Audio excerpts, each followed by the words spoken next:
आजपासून राज्यातील बऱ्याच भागांमध्ये पाऊस, गारपीट पाहायला मिळणार आहे. पाहुयात 30 मार्च रोजी राज्यातील हवामान कसं राहील.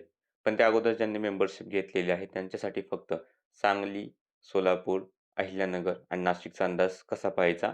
तर सर्च करायचं आहे YouTubeवर जाऊन हवामान अंदाज आणि बातम्या. त्यानंतर अशा प्रकारे तुमच्या पुढे स्क्रीन येईल. त्यात व्ह्यू चॅनलवरती क्लिक करायचं आहे. तिथून पुढे गेल्यावर तुमच्या पुढे असं पेज येईल. त्यात मग या साईडला उजव्या साईडला जायचं आहे. तिथं तुम्हाला पोस्टचा ऑप्शन दिसेल. पोस्टच्या ऑप्शनवरती क्लिक करायचं आहे आणि मग त्या ठिकाणी तुम्हाला दिलेल्या पोस्ट दिसतील आणि ज्या काही मेंबर्ससाठी पोस्ट आहेत त्याच्या पुढे असं हिरव्या रंगाचं आपल्याला दिसेल, की मेंबरसाठीची पोस्ट आहे. तिथे तुम्हाला तुमच्या जिल्ह्याचा तो अंदाज पाहायला मिळेल. पण हा अंदाज फक्त स्वतःपुरताच ठेवायचा आहे. इतर ठिकाणी शेअर करायचा नाही. सध्या जर आपण पाहिलं राज्यात पाऊस का होणार आहे, तर कमरेचा पट्टा हा राज्याच्या दक्षिण भागापासून इकडे उत्तरेकडे विस्तारलेला आहे. कर्नाटक, केरळपर्यंत गेलेला आहे आणि याच दरम्यान एक पश्चिमी आवर्ताची ट्रफसुद्धा अशी दक्षिणेकडे आलेली आहे. त्याच्या सर्वसामान्य स्थितीपेक्षा दक्षिणेकडे आल्यामुळे पावसासोबत गारपीट होणार आहे. वातावरणात अस्थिरता खूप वाढणार आहे. उत्तरेकडे पश्चिमी आवर्त आलेला आहे, तर उत्तर भारताकडे पाऊस वाढतोय. पाऊस आणि गारपीट उत्तर भारताकडे सुद्धा बऱ्याच ठिकाणी अपेक्षित आहे.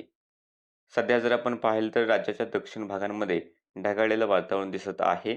त्यात दक्षिण मराठवाड्याचा भाग आहे, दक्षिण मध्य महाराष्ट्र, दक्षिण कोकण, गोवा आणि उत्तरेकडील कर्नाटकचा भाग आहे.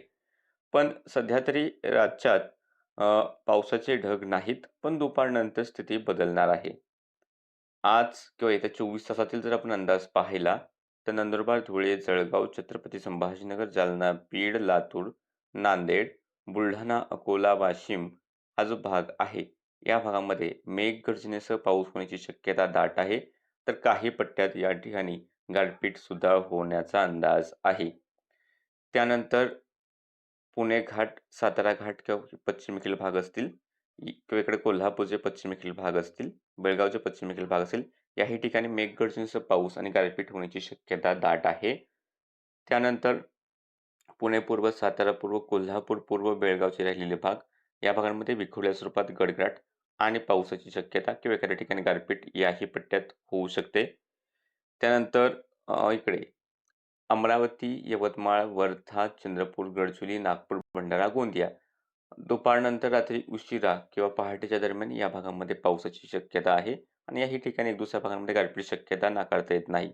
काहीसा असाच अंदाज धाराशिव दुपारनंतर काही ठिकाणी पाऊस वेगळ्या ठिकाणी गारपीट होईल, पण व्याप्ती थोडी कमी राहील. तसेच स्थानिक ढगनिर्मिती झाली तर पालघर, ठाणे, रायगड, रत्नागिरी, सिंधुदुर्ग, गोव्याचे जे काही पूर्वेकडील भाग आहेत घाटाच्या आसपास, तर याही पट्ट्यामध्ये थोडेसे गडगडाटी पावसाचे ढग विकसित होण्याची शक्यता नाकारता येत नाहीये. बाकी सध्याच्या या अंदाजामध्ये इतकंच. हवामानाचे असेच अंदाज पाहण्यासाठी चॅनलला सबस्क्राईब करून ठेवा.